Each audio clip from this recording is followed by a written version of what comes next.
serious. What is a seemingly harmless parenting mistake that will majorly fuck up a child later in life? Being overprotective as a parent, or just not listening to your child, or to tag on to that, never treating your children as adults. My girlfriend is 23 and despite being entirely independent of her family, her mom treats her like a child still, as in too immature to make her own decisions, inferior to her, not equal. She was recently told to learn her place, invalid in feelings, emotions, etc. This invalidates her self-worth, her opinions, her views and stances, etc. It's wildly damaging and extremely toxic. She can't hold an adult conversation with her adult daughter, and it's extremely frustrating. Telling them that the family members who are mean to them or neglect them, love them. And he does love you. You know. Well damn, it doesn't feel like it. Maybe if he loved me he should show it instead of insulting everything I say or do. Not having them do chores. My parents pushed me to be academic, so doted on me hand and foot as a kid to make more room for study. When you're too young and stupid to know any better, you think it's a blessing. When I moved out to uni, I didn't really know how to clean, when to clean, what to clean with, how to wash clothes, how to get them dry, etc. The only thing I could do is cook and binge drink. That's no way to bring up a kid. And it's a steep learning curve doing all that stuff for the first time in your early 20s. It sounds like a super lame answer, but make sure every kid does their fair share of chores. Never showing up for events. I remember my parents didn't come to most of my chorus concerts. It really sucked to see my classmates' families cheer them on while my parents were absent. I brought home one of my chorus program papers to show my parents and I found it in the trash the next day. I was sad because I wanted to keep it, but seeing it in the trash, I didn't want it anymore. Edit. I love my parents and I don't blame them for not showing up. They are small business owners and it was hard for them to find people who could work for them. Whenever I had concerts or anything, it still hurt though. Also, the replies to this are very sad. I'm sorry that a lot of you guys went through similar experiences. When I was 4, my parents adopted a kitten.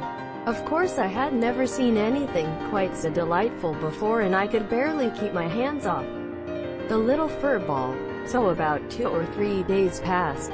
I get up in the morning and walk out and ask, "Where is the kitten?" And my parents told me that he died, implying that my rough housing had killed it. I was terrified to touch an animal for several years thereafter. In fact, they had simply given the kitten back to the people they got it from. This is a cruel thing to do to anyone. I am appalled just reading this. This made me so sad. Discouraging them from asking questions. Yes, it can be annoying to keep hearing, "But why daddy, mummy?" But I've met far too many adults who admit they stopped asking questions because as a kid their parents would shut them up or be like, "There she goes asking questions again."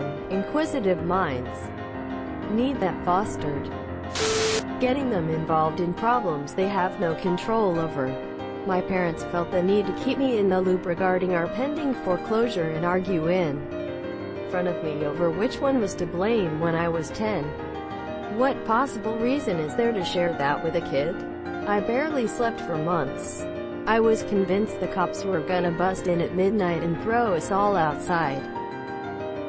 On the flip side, let your kids know if the family is facing an eviction.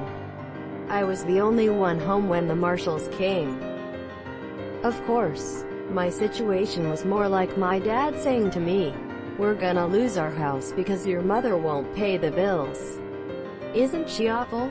Quote. The belief that they won't remember because they're young. I remember. I don't quite remember all the words my mom said to me, or all the specific things she did to me when I was younger. But I remember how she made me feel. That doesn't go away. Especially things that hold value to them. If you hurt them in any way, they remember. Otherwise we wouldn't have this thread. Creating an environment where you tell your kid their feelings aren't valid just because they aren't the same as yours, or your kid processes their emotions differently than you. Angrily telling your kid they are too sensitive, dramatic, theatrical, hormonal, etc. is just going to mess your kid up and encourage them to bottle emotions up to avoid upsetting you, and is going to lead to major communication issues. Also, constantly pushing an intelligent or self-motivated child to work harder and harder and do better, you're setting your kids up to be perfectionist, which can be incredibly damaging to his or her mental health in the long run. Big boys don't cry. This harmless saying actually causes men to become shut off from their emotions as they age and are unable to form strong emotional bonds. They can get past it, but it is a rough road. Not stopping when your child says stop, whether it's teasing, or tickling, or resting. Kids who have parents that don't respect their boundaries always seem to end up being the biggest dicks and bullies because they've learned they don't have to respect other people's feelings. My dad would squeeze my knee to tickle me, but it would quickly turn painful and he wouldn't stop until I cried. I would beg him to stop, but he wouldn't until it got to that point. That's not tickling. Or, they yo-yo to the opposite extreme and become so afraid of crossing boundaries that they suck at advocating for themselves, raise his hand, using them as props for jokes in public. Glad you got a kick out of it, Dad. My dad challenged me to a drinking contest in front of his friends when I was 16. I'm a tiny petite girl, and because I always wanted to impress him, make him proud, I agreed. He made me drink Jaeger bombs until I threw up and took a photo of my face in the bowl and texted it to all of his mates. They were also my work colleagues at the time. Oh, and the first time he ever introduced me to alcohol at 14 years of age, he made me do shots of Sambuca shot for shot with him. For some quality time with Dad.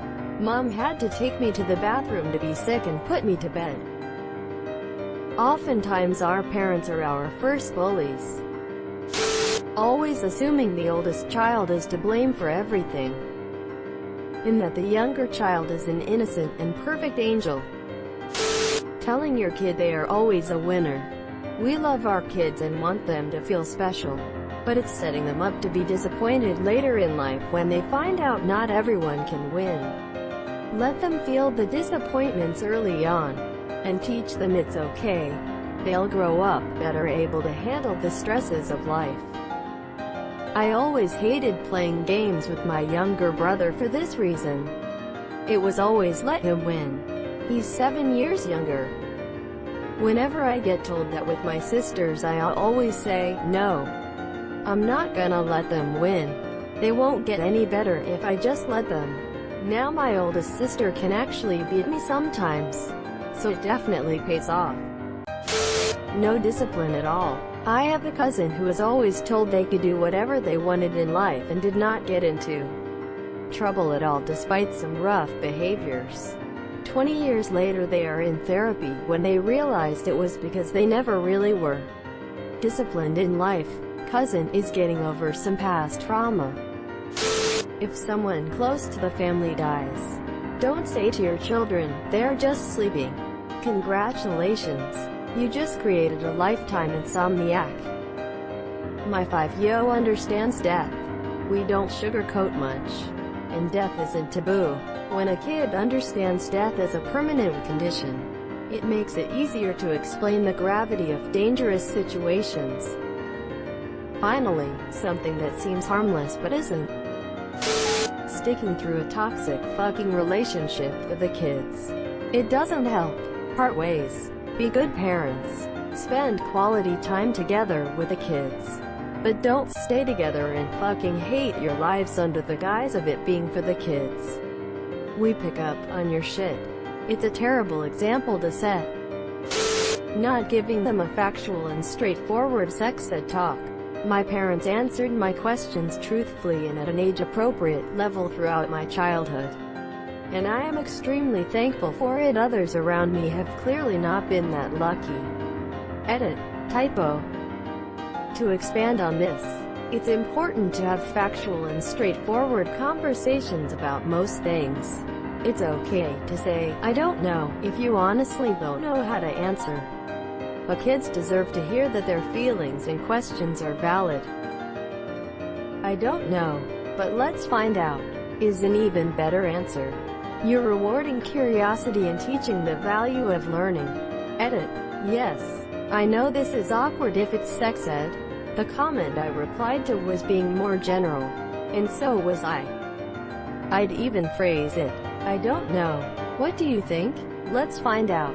Not only are you being straightforward and teaching the value of learning, but you're also teaching critical thinking too. Subscribe for more hot Reddit takes in your inbox, guaranteed.